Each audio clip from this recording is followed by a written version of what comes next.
I do want to say thank you very much for having me at the festival, and so thank you so much to Arabez for inviting me and bringing me here, and thanks as well to Hazel, who invited me last year when I couldn't come.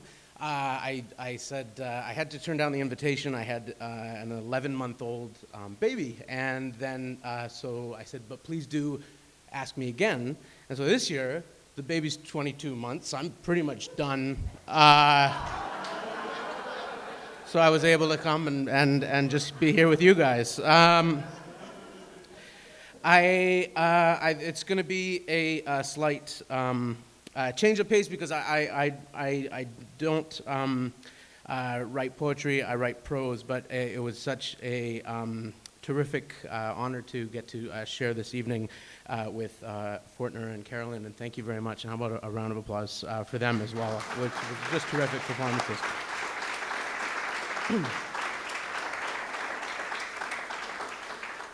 So as was mentioned, I'm a comedian. You may know me from the Debaters, if you listen to the Debaters on CBC. Oh, great, perfect. Which may, after last month's election, continue to exist. So we'll see. That's possibly very good news. Our outgoing Prime Minister, just not a fan of the CBC. Particularly not a fan of our show. Our show, The Debaters, combines really three of the things that he hated the most. It had public broadcasting and debate, just of any kind. And at the end of every episode, as you know, the audience gets to choose the winner by voting. So it was a real three-strike situation. But he was a man with like a personal vendetta against the CBC. He really, it's like CBC and ISIS. Those were the, which of course is a ridiculous comparison to make because, as we know from the news footage, ISIS has been able to attract some young people. So I am going to read tonight from the book that was highlighted as eagerly anticipated in my introduction. So happily, you did not have to anticipate it too long.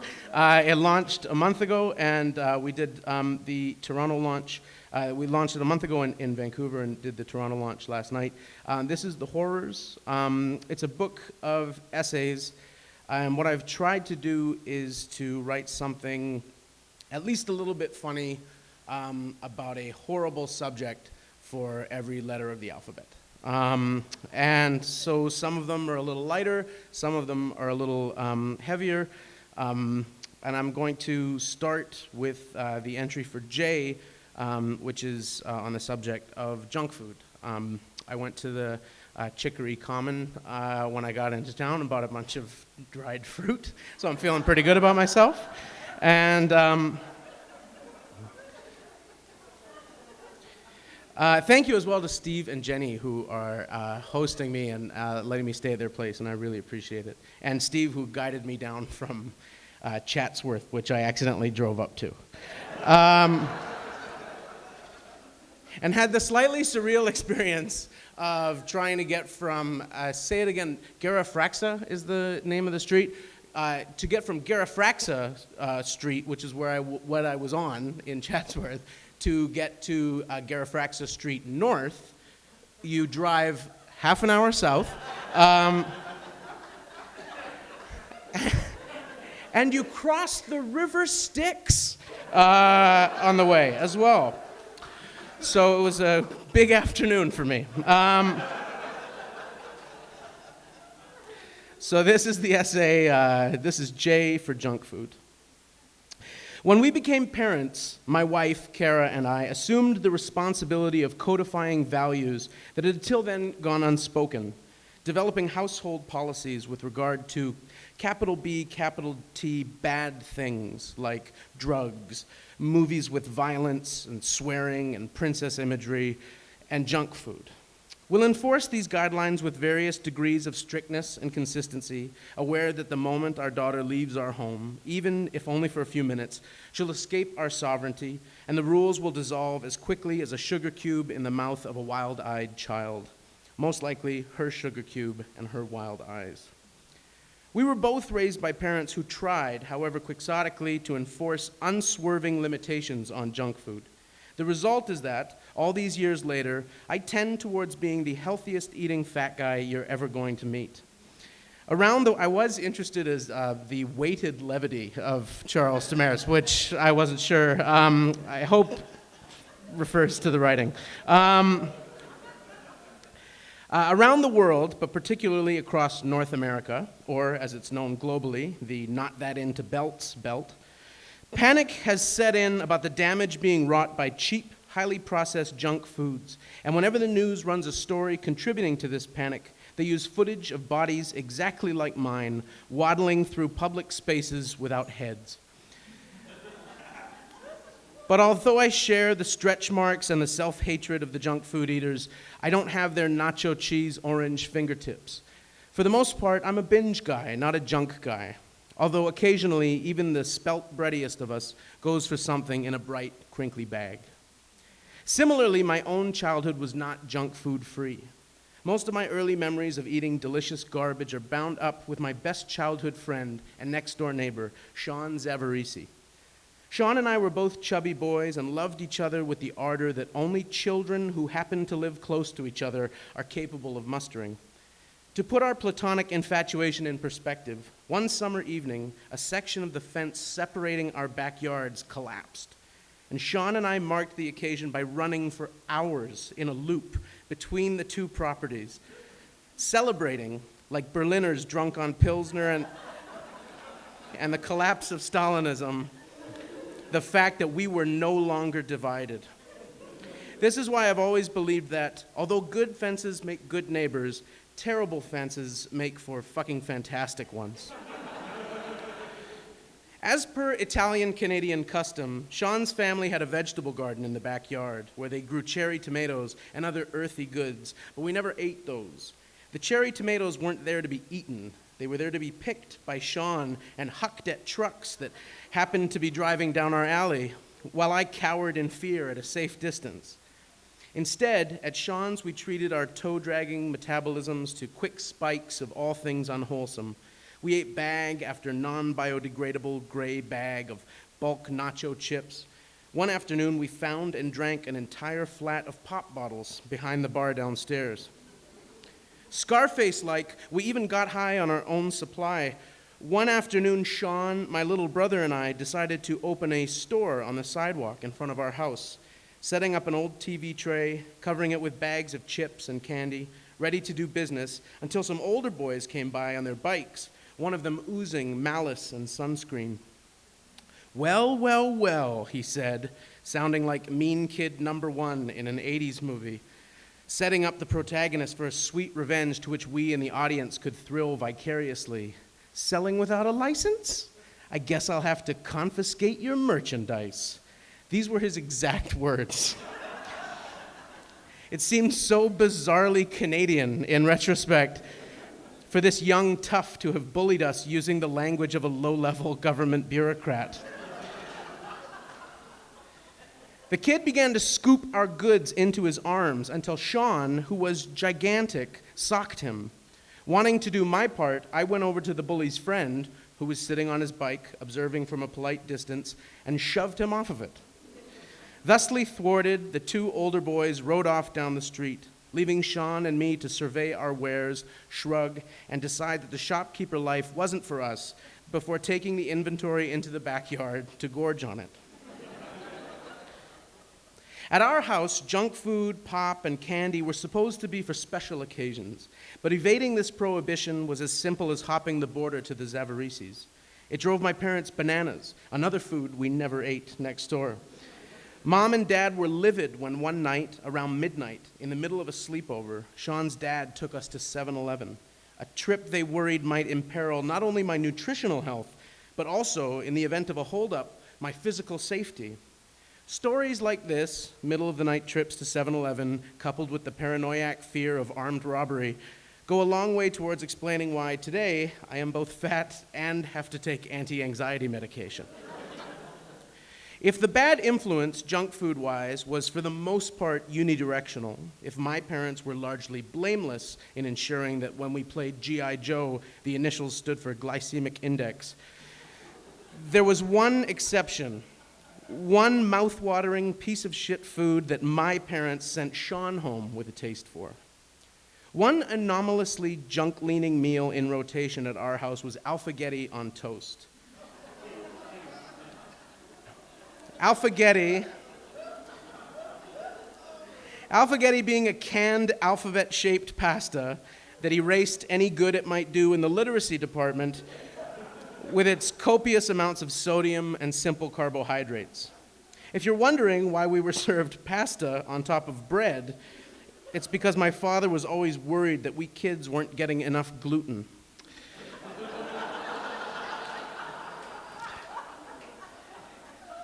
He whipped up a batch of this delicacy one afternoon when Sean was over to play. Dad followed the family recipe, opened the can of alphagetti, heated it over medium, stirring occasionally, dropped several pieces of bread into the toaster, lacquered them with margarine when they popped back up, covered them with alphagetti, and sprinkled it all with a touch of Kraft Parmesan cheese. He ferried the plates to the table. Sean took a bite. Sean's face lit with a fireworks display of sensual delight. What is this ambrosia, he seemed to be asking of the universe, carried off on a warm bed of pleasure? It truly became alpha-getti for him, in the sense that all other pastas would be beta-gettis and gamma-gettis now. He headed home demanding that alphagetti be added to the regular grocery rotation. The answer, easily spellable with the very treat he was requesting, was no. Sean was half Irish, half Italian, but in the same way as Henry Hill, Ray Liotta's character in Goodfellas. He was Irish enough that he could never be a made guy, but he was Italian in any sense that mattered. Sean's tiny, strawberry-haired mother, Gail, would stand at the stove frying such less-than-Gaelic classics as onions, peppers, and sweet sausage. His father, Danny, was an East Vancouver Italian whose parents had made the long journey from Italy to Nanaimo Street. Although alphagetti dealt in the Roman alphabet, it was insufficiently authentic to pass muster in the Zavarisi household.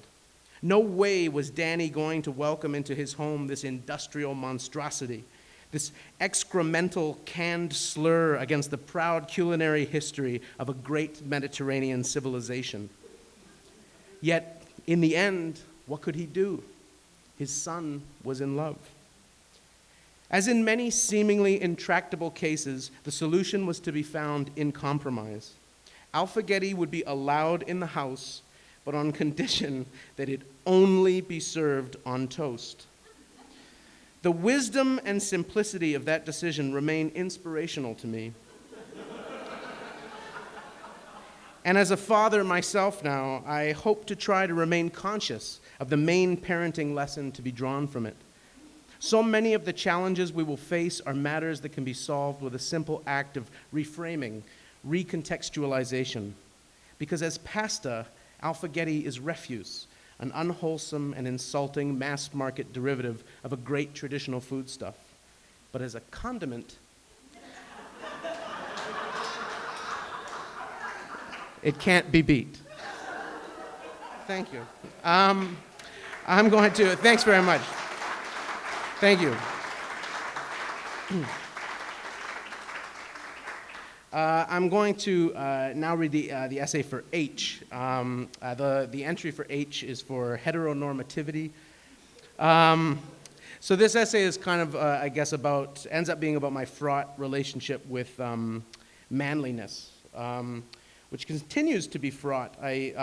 Your mayor is my first ex-farmer, now mayor that I've ever met, and we shook hands an hour and 20 minutes ago, and my nerves my hand is tingling,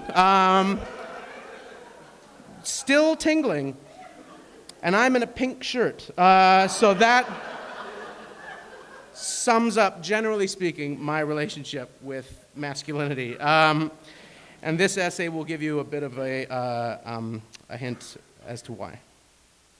H for heteronormativity.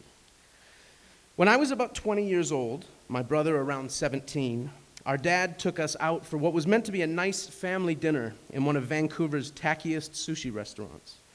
Fairly close to a university, the place's tagline was, "Miso horny." Get it?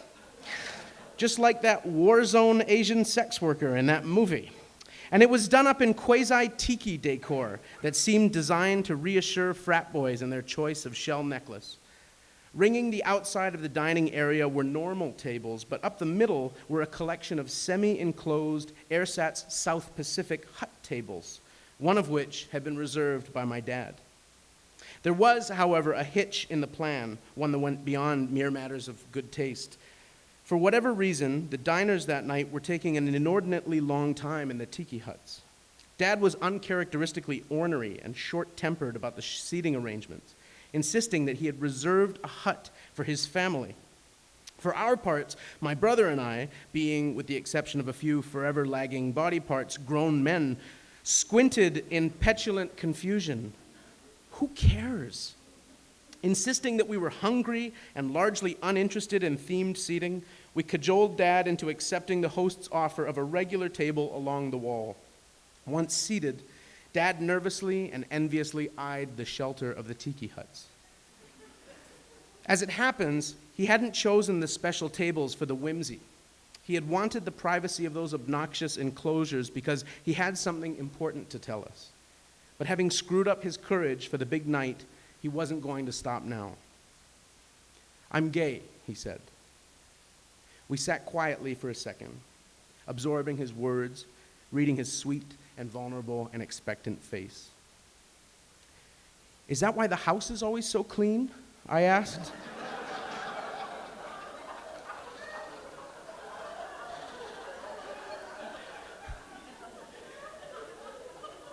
The revelation was a sort of non-surprise surprise. This was just a few months after my little brother had come out of the closet, so it felt like a time in my life when, if somebody had something important to tell you, it was probably that they were gay. Our family was like something produced by the writer's room on a stale sitcom, turning everybody gay as a means of producing a host of zany new plot lines. But my brother's coming out had been a mere formality. As a kid playing dress-up, Nick had cycled through more princesses than the British paparazzi. He took a minute out of his schedule, the tiny open space between giving shoulder rubs and making collages out of celebrity magazines, to tell the folks closest to him that he was gay. He didn't even bother to tell my aunts and uncles. He just started showing up at family gatherings with dudes, and nobody batted an eye. Things were different with my dad. I'd always thought he had a mustache because he was French. I'd known that Dad embodied a different kind of masculinity. It was one that I reveled in and sought to pattern my own after. See, how butch is it to get excited about patterns? He was handsome, strong, clean, and well-dressed. He took us to the symphony to see Shakespeare. He knew nothing about sports or cars, and just as importantly, was totally unperturbed by his lack of knowledge. He was the kind of man I wanted to be. We could love live theater and breasts. As a young kid, I'd felt a trill of superiority over the idiot boys who played soccer on the gravel field at recess and lunch, while my friend Chad and I went off to a remote corner of the playground where two of our female classmates would lie down on top of us. Though, a word to the wise, don't do this if you have a younger brother who gets out of kindergarten at lunch hour and your mom waits for him at a car that's parked where she can clearly see your little junior swingers excursion. The guys in sports, sports and guys incarnation of masculinity always seemed to be a world full of homosocial platitudes, plus a lot of running and sweating. Who cared about sports? Better to be a man like my dad. When the Vancouver Canucks made their run to the Stanley Cup Finals when I was 13, I pretended to care because my high school crush, Kathleen, would hold my hand as we watched the game at a birthday party and squeeze when the Canucks did something exciting. Having been taught nothing about the game by my father, I had no other metric for assessing what was going on. Not that I wasn't occasionally tempted by the musky side of masculine gender performance. Judith Butler's term was an apt descriptor of my theatrical attempts at butch. Succumbing to peer pressure and wanting, Pinocchio-like, to be a real boy, I bought a car magazine one day, memorized a handful of incomprehensible, to me, statistics about the engines, and then, having no means of contextualizing them on my own, took wild guesses as to which ones were impressive. I practiced speaking about them in excited, rapturous tones, assigning random emphases to various terms and syllables.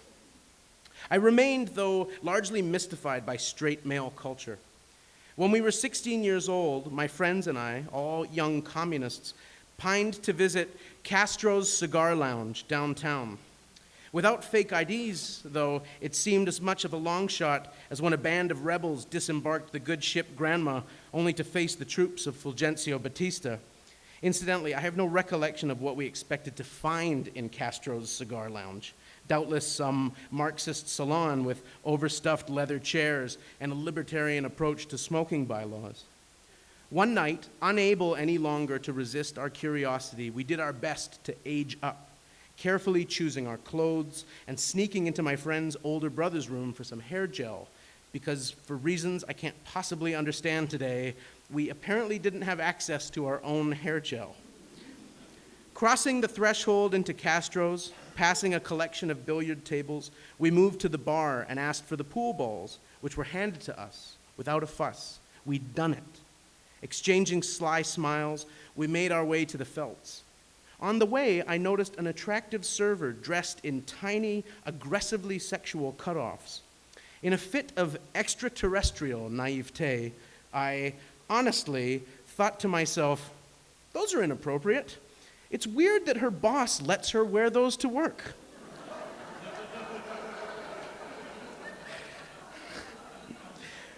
We then noticed on the wall a tacky pastel line drawing of a naked woman with feathered hair, the kind of thing a young man in the early 1980s might have dreamed of airbrushing onto the side of a van.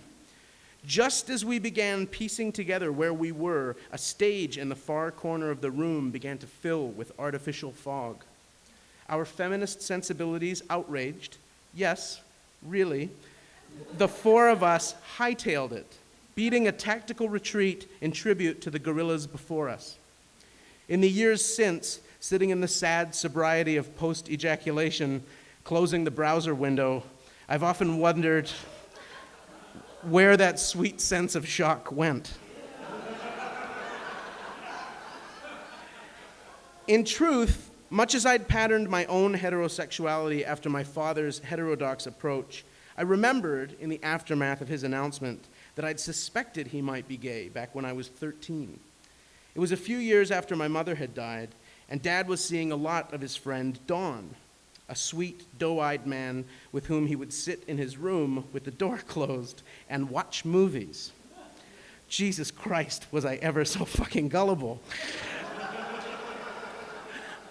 I feel like even a 6-year-old waiting for the Easter Bunny to arrive would have nudged me and said, "Hey, get a load of the queers."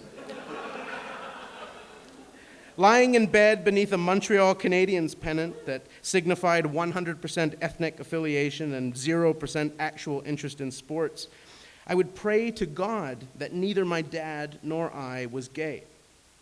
I'm not totally sure where that came from. It wasn't what I was raised with. I think it just seemed to me like a burdensome, shitty thing to have to deal with, in which case I don't think I was incorrect. That said, there was clearly some adolescent homophobia, in this case literally fear, terror, in the mix. Responding to a behavior problem reported by my teachers and school administrators, my dad had threatened to enroll me in a local private all-boys school, a fate made scarier to me by the academy's colloquial name, Homo High.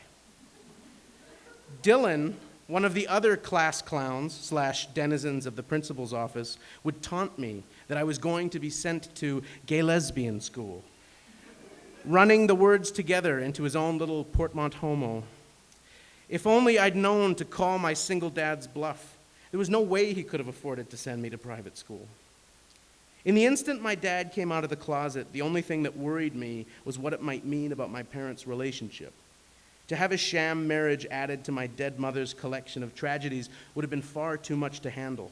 I'd sooner have spent 1,000 summers at gay lesbian school. Dad calmly assured us that he and Mom had loved each other very much, that it was a real marriage, and that if she were still alive, they'd still be together. I believed him, which at the time may have been another case of watching movies with Dawn gullibility. But later on, my dad's mom put my mind at ease.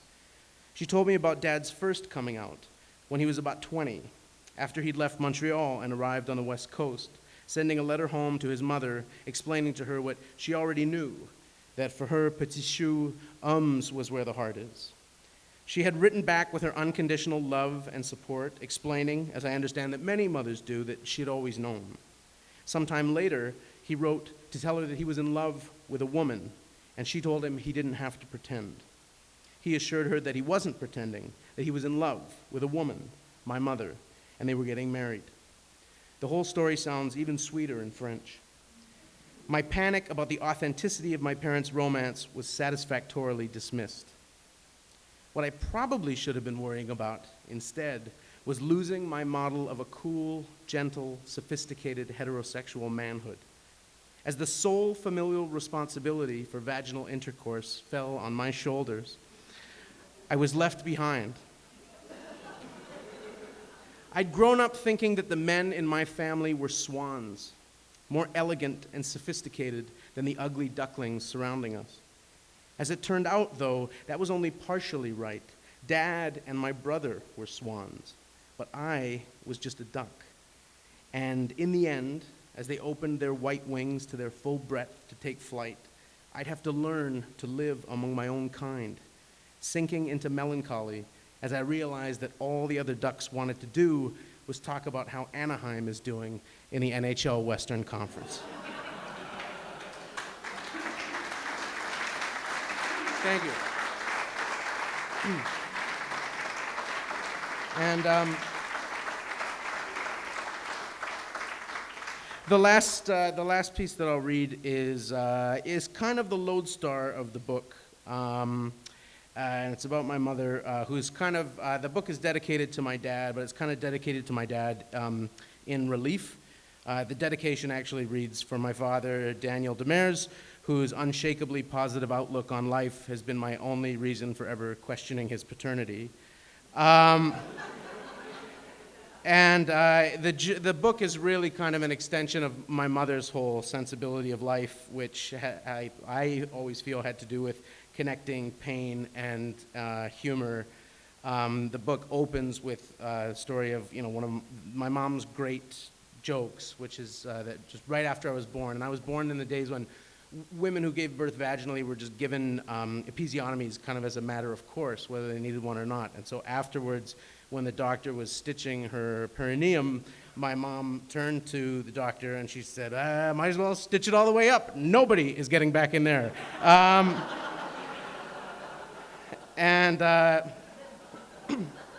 So this is an essay about losing my mom. This is the essay M for Motherlessness.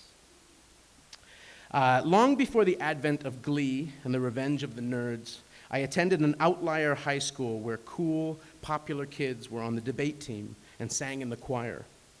This may sound like a rationalization from someone who was on the debate team and sang in the choir, but I'm confident that a study of my old yearbooks will bear out my thesis. Choir solos were sought by slick-haired non-virgins as well as the rest of us. The fiercest competition that I can remember was for a moment alone in the spotlight during our junior high rendition of the old African-American slave spiritual, "Sometimes I Feel Like a Motherless Child," whose cheerful lyrics run like this. Sometimes I feel like a motherless child. Sometimes I feel like a motherless child. Sometimes I feel like a motherless child, a long way from home, a long way from home. The jostling for this position being as cutthroat as it was, we threw ourselves into practice, trying to put our own fingerprints on the uncomplicated, dirge-like melody and straightforward libretto. The simplicity of the song was such that at least one student's mother, overhearing her daughter rehearsing at the piano at home, was convinced that she was making it up herself on the spot and began weeping in the next room, no doubt wondering how it was that she had failed her little girl. There are countless versions of the song that any of us could have mimicked, the definitive one belonging to Paul Robeson.